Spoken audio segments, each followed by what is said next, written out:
Welcome to another edition of the Instant Wrestling Report, alongside my partner Ryan. I am your host J-Man.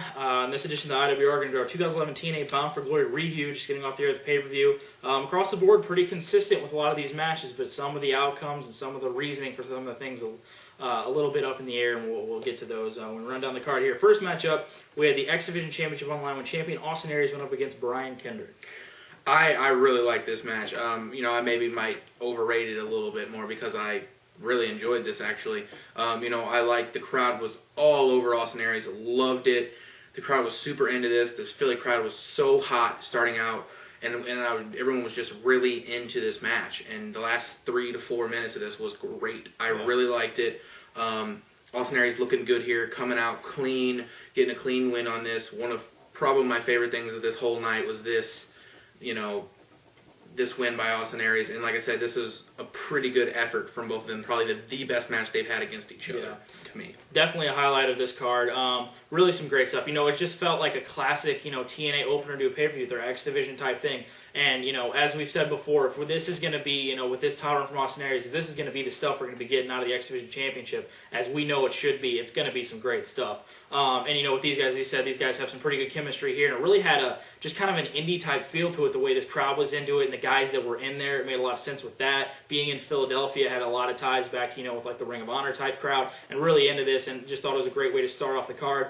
Austin Aries and Brian Kendrick just showing their greatness in this, and a really great start to the pay-per-view, and Austin Aries retaining the X Division Championship.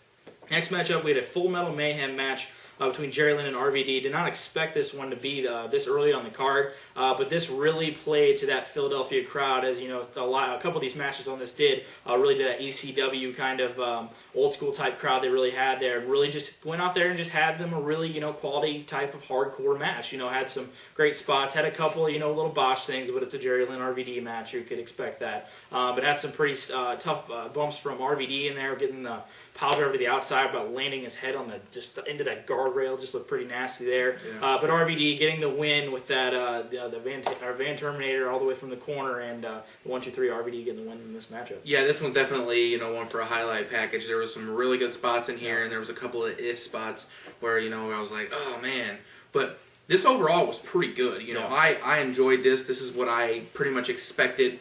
They took a lot more heavy spots than I thought they were going to take. Some really brutal looking spots, and I was not expecting them at all. But pretty good stuff here. Definitely what I expected. And RVD coming out on top here, and Lynn acting like they're friends and stuff again. Shaking hands and saying, "Hey, good match," blah blah blah. And it pretty much exactly what we thought. Yeah. So next matchup, we had the triple threat match between Samoa Joe, Crimson, and Matt Morgan. Man, just.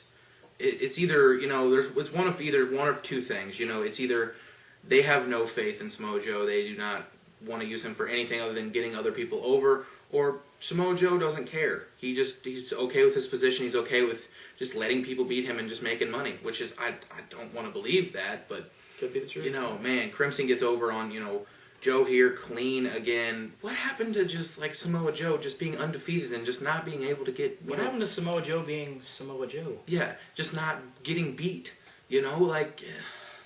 Man. It's really disappointing to see the way that they do it. As he said, it could be something where he's just comfortable where he is, or they just do not want to do it. It almost seems like, they let the leash, get loose a little bit, and then Samoa Joe turns into him, and then they pull it back on him, and then he can't be Samoa Joe anymore. And it's just so upsetting when people want to see this guy and want to see this guy, do great things, and see him, with the great winning streak he had and all the titles that he's won, all this and that, and he's in there with guys that he should just not be in there with. Crimson, up and coming guy, Matt Morgan, a guy that's just kind of been just a fluttering kind of thing that just is always there. He should not be in there with these kind of guys.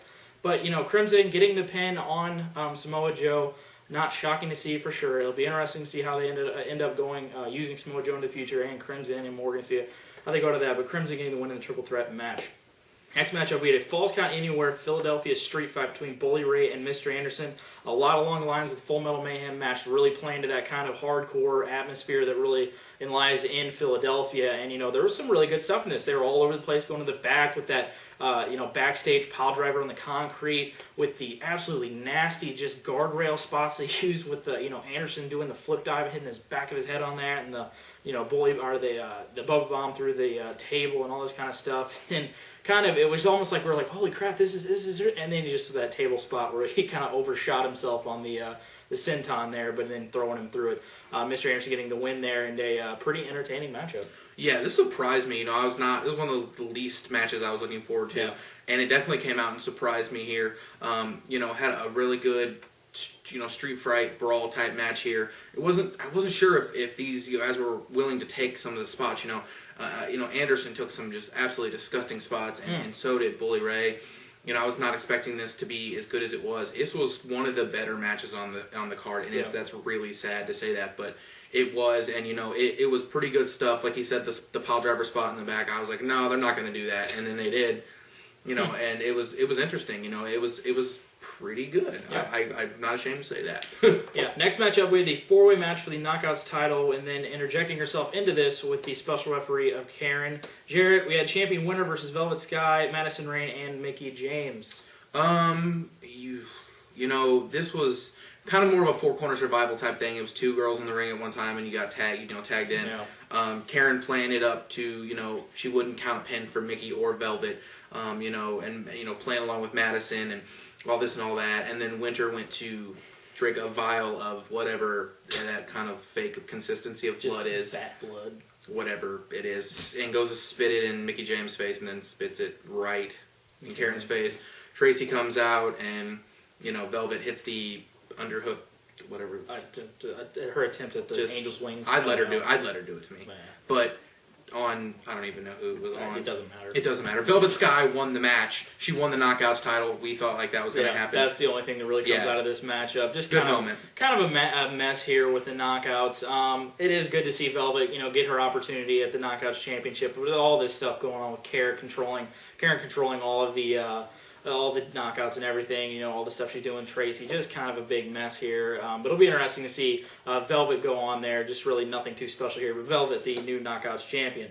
Moving on now to the I Quit match between AJ Styles and Christopher Daniels. Man, were we really looking forward to this one. Had an absolutely beautiful video package shown before this, showing their just amazing history back from the beginning of TNA, the stuff that's been going on now, just a lot of the stuff in the beginning of TNA.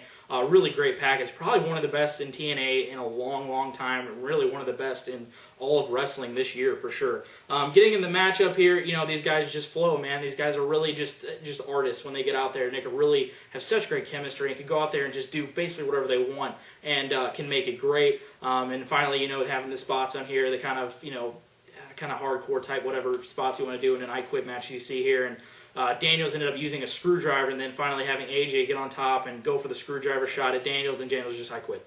I'm done. I'm not going to go on any further. Yeah. Very kind of anticlimactic into this matchup here, but before it, some pretty good stuff. It's just kind of disappointing with the, I Quit atmosphere. I was going into it, seeing the I Quit matches in the past. You kind of have seen I Quit matches where you see something not with an impact type finish to it, where there's a move done and then the guy says I quit. It's kind of something where before we see that, then the guy says I quit. So it's kind of almost screwed themselves with the gimmick in this matchup, but still some good stuff with these guys, as they always do. But AJ Styles getting the win in the I Quit match. Yeah, I loved this match. I loved the build-up to it.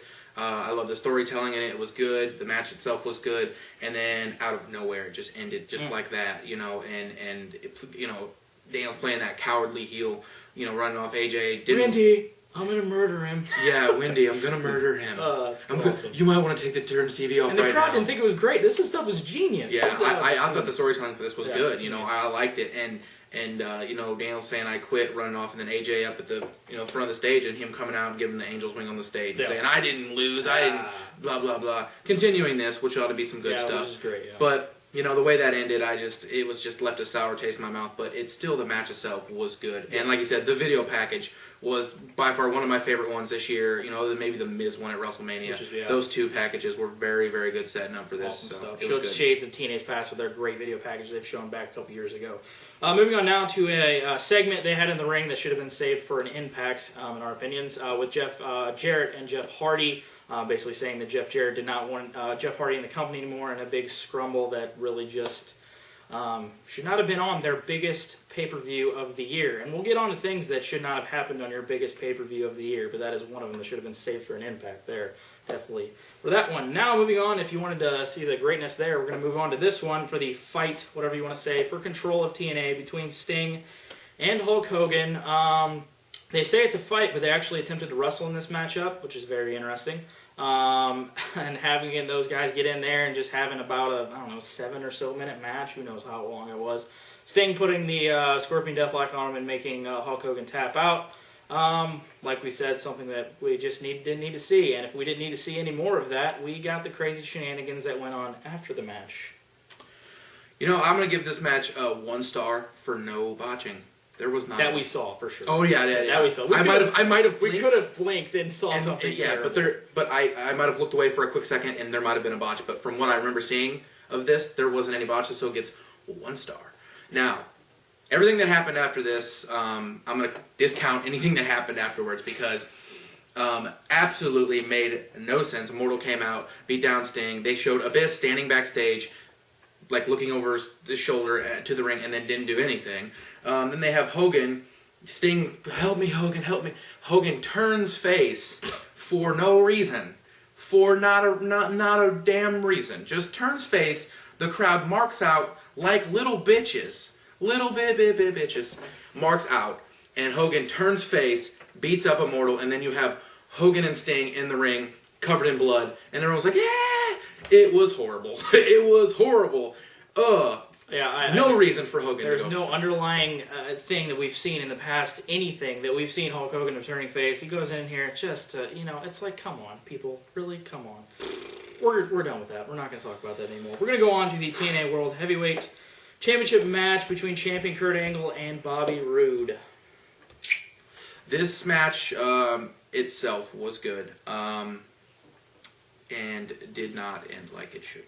No, it really shouldn't. Yeah. It ended, it was a pretty good match. Up until then, had some great reversals. These guys showing that they could have some really great chemistry. I haven't seen a lot of stuff out of these guys. But really getting in there, and at the end of this match with the Angle Slam over by the ropes, having Angle hold the ropes with Bobby Roode's hand under the ropes, and walk out 1, 2, 3. That's the end of Bound for Glory. You don't end your biggest pay-per-view like that. Have you seen a WrestleMania? Just in anybody's opinion, just out there. Just please tell me. Have you seen a WrestleMania or a big, huge pay-per-view that should be your biggest pay-per-view of the year end in a shenanigans pinfall and just moving on to what? Well, I'll see you next pay-per-view. Yeah. No, hey, you don't.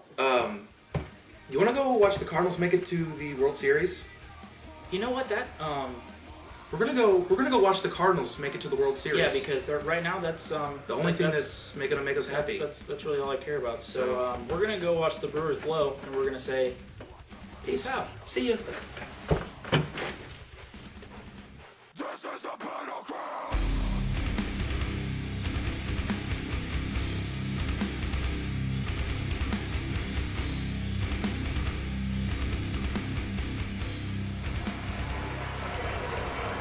Anxious moment for the Cardinals, ready to pour onto the field. Braun, the candidate for the most valuable player award in the National League this season. Yes! Woo! Fuck you! Yeah, baby! Braun, these nuts! Woo! That's what's up! The Cardinals win the National League pennant for the 18th time. Ah! You! Tony La Russa will make it to the World Series for his Ah! Looks like the Cardinals are bound for glory. Yeah. Yeah.